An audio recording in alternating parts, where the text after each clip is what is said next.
Assalamualaikum warahmatullahi wabarakatuh. Perkenalkan, nama saya Mutia Syakila dengan nomor induk mahasiswa B1021191018. Nah, jadi di sini saya akan menjelaskan materi tentang Maslow Hierarchy of Needs dan 4 tipe perilaku pembelian konsumen.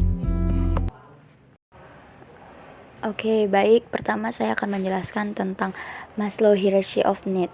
Nah, ini adalah teori psikologi yang diperkenalkan oleh Abraham Maslow. Nah, dalam makalahnya yaitu Theory of Motivation di Psychological Review pada tahun 1943.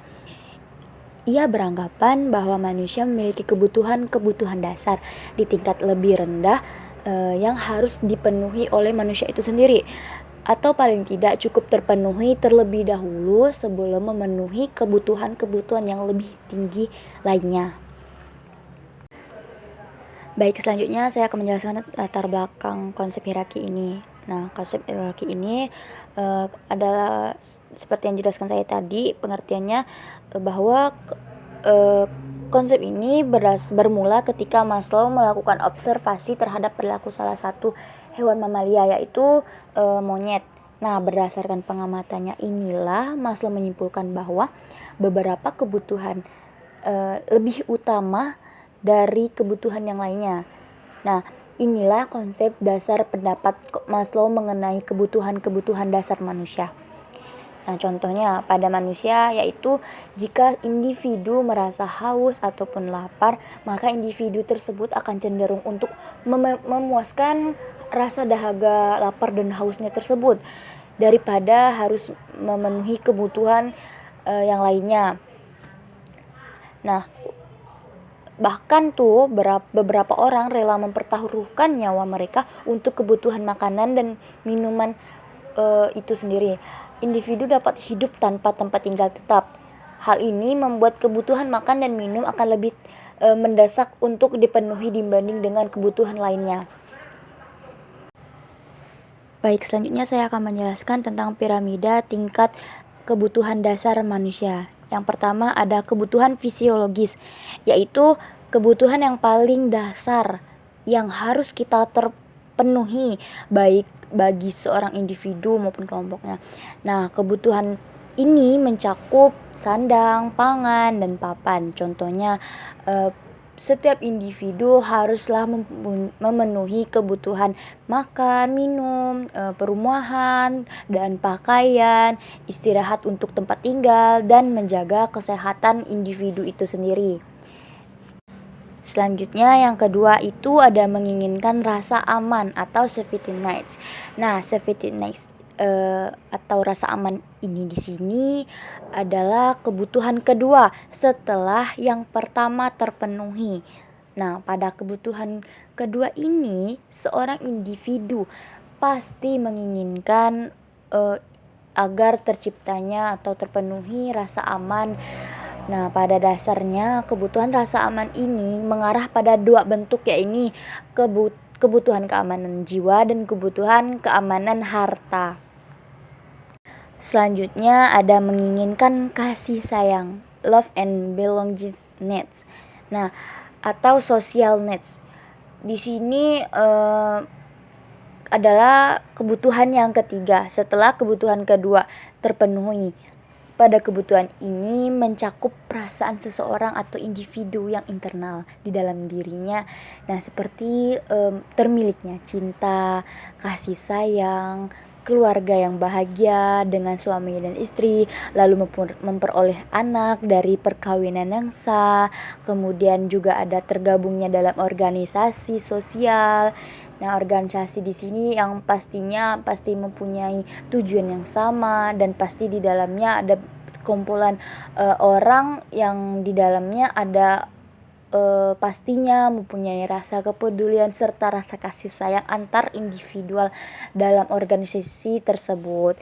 Nah, kemudian kebutuhan sosial di sini memperhatikan seseorang yang dimana membutuhkan pengakuan atau penghormatan juga dari orang lain atau sekitaran individu lainnya. Selanjutnya yaitu membutuhkan penghargaan. Nah, kebutuhan ini adalah kebutuhan yang keempat setelah kebutuhan ketiga terpenuhi.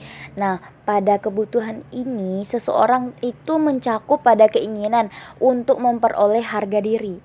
Nah, harga diri di sini atau respek diri ini tergantung atau bergantung pada keinginan akan kekuatan, kompetensi, kebebasan, dan kemandirian.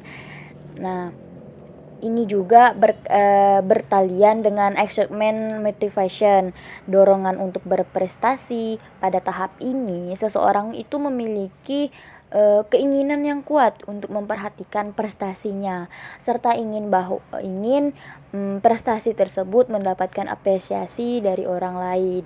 Nah, seperti kayak pencapaian, kemudian ada tanggung jawab, ada dan yang lainnya. Seperti pencapaian yang itu tadi saya juga ada jelaskan bahwa setiap apa yang kita lakukan itu, setiap pencapaian yang kita lakukan pastilah mempunyai nilai, pasti ingin diapresiasi oleh orang lain sekitar kita.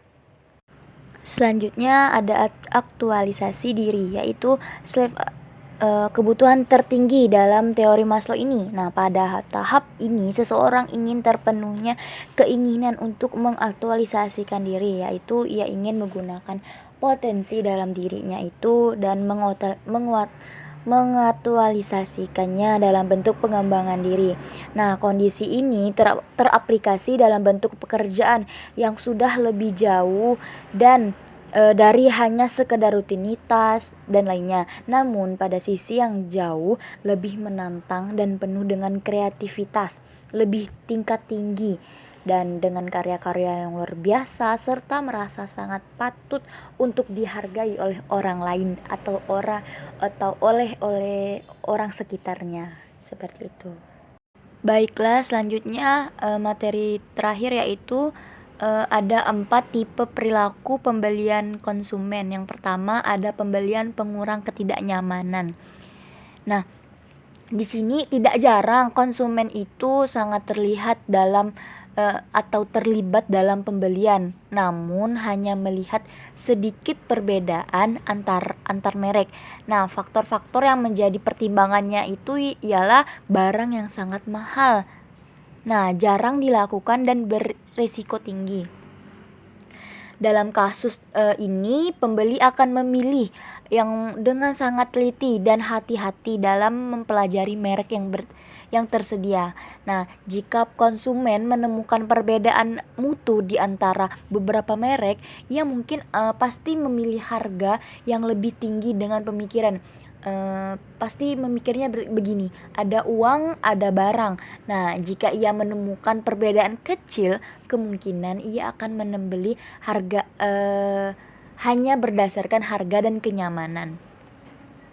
Setelah melakukan pembelian, konsumen akan mengalami ketidaknyamanan yang muncul setelah merasakan adanya hal yang dianggap tidak menyenangkan mengenai salah satu merek ini dan lebih siaga terhadap informasi yang mendukung keputusannya. Contohnya, konsumen pertama-tama akan bertindak kemudian mendapatkan keyakinan baru dan berakhir untuk menentukan pilihan. Nah, trik marketing di sini harus dapat mengambil hati para konsumen dan menerapkan keyakinan agar konsumen merasa puas terhadap pilihannya tersebut atau terhadap produk yang akan dipilihnya tersebut, seperti itu. Selanjutnya ada perilaku pembelian yang rumit. Nah, menurut Hassel, perilaku pembelian yang rumit ini terdiri dari 3 tahapan. Yang pertama, pembeli mengembangkan keyakinan tentang suatu produk tertentu. Yang kedua, ia akan membangun sikap tentang produk tersebut. Dan yang ketiga, ia akan membuat pilihan yang cermat. Nah, dalam perilaku pembelian jenis ini, konsumen dikatakan melakukan pembelian yang rumit jika mereka terlibat dalam kegiatan pembelian yang dimana terdapat sebuah perbedaan yang besar dan antar merek. Biasanya kegiatan pembelian jenis ini terjadi bila produk yang akan dibeli memiliki harga yang mahal, kemudian jarang dibeli, berisiko, dan sangat mengekspresikan diri seperti kendaraan bermotor, telepon seluler, dan sebagainya. Lanjut, perilaku pembelian yang mencari variasi. Pada proses perilaku pembelian ini ditandai dengan rendahnya keterlibatan konsumen terhadap perbedaan merek yang signifikan, atau konsumen sering melakukan peralihan merek. Jadi tuh konsumen itu gampang berubah-ubah merek sesuai dengan kemauan konsumen tersebut. Nah, contoh dari perilaku ini adalah dalam membeli makanan ringan atau kebutuhan sehari-hari. Nah, dalam kegiatan ini kan pasti adanya peralihan pergantian merek seperti itu. Nah, dalam kegiatan ini pembelian ini konsumen memiliki beberapa pilihan tentang makanan ringan, memilih kue kering tanpa melakukan banyak pertimbangan dan mengevaluasi produk selama konsumsi. Nah, namun pada kesempatan berikutnya konsumen ada kemungkinan untuk membeli merek lain karena merasa ingin mencari rasa yang baru, ingin mencari rasa yang berbeda, dan pergantian merek terjadi karena adanya keinginan untuk mencari variasi baru, bukan hanya karena tidak kepuasan seperti itu. Yang terakhir yaitu perilaku pembelian karena kebiasaan. Nah, dalam sebuah kegiatan pembelian ini terdapat banyak produk yang dibeli pada kondisi rendahnya keterlibatan konsumen dan ketidakadanya perbedaan antara merek yang signifikan, misalnya sabun mandi atau pasta gigi. Nah, sabun mandi dan pasta gigi ini kan perbedaannya tidak terlalu signifikan, kayak sama-sama untuk kebutuhan kita atau konsumen. Nah, para konsumen ini akan memiliki sedikit keterlibatan pada jenis produk itu. Mereka pergi ke toko dan mengambil merek tertentu. Nah, jika mereka tetap mengambil merek yang sama, hal itu karena kebiasaan, bukan karena kesetiaan terhadap merek tersebut. Nah, terdapat bukti bahwa konsumen tidak memiliki keterlibatan yang tinggi dalam pembelian sebagai produk yang rendah dalam sebagian produk yang murah dan sering dibeli.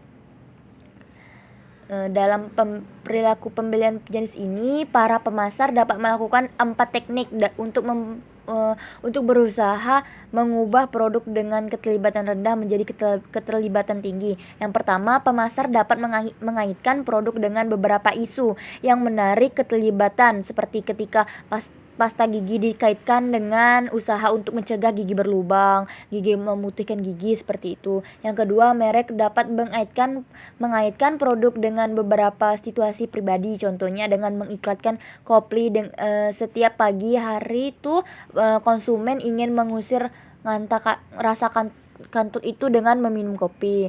Nah, yang ketiga, pemasar dapat merancang iklan yang dapat memicu emosi yang berhubungan dengan nilai pribadi. Nah, yang terakhir, keempat, dengan menambah fitur yang penting, contohnya melengkapi minuman biasa dengan vitamin, seperti itu.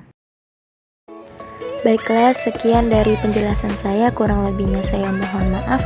Wabillahi taufiq wal hidayah. Wassalamualaikum warahmatullahi wabarakatuh.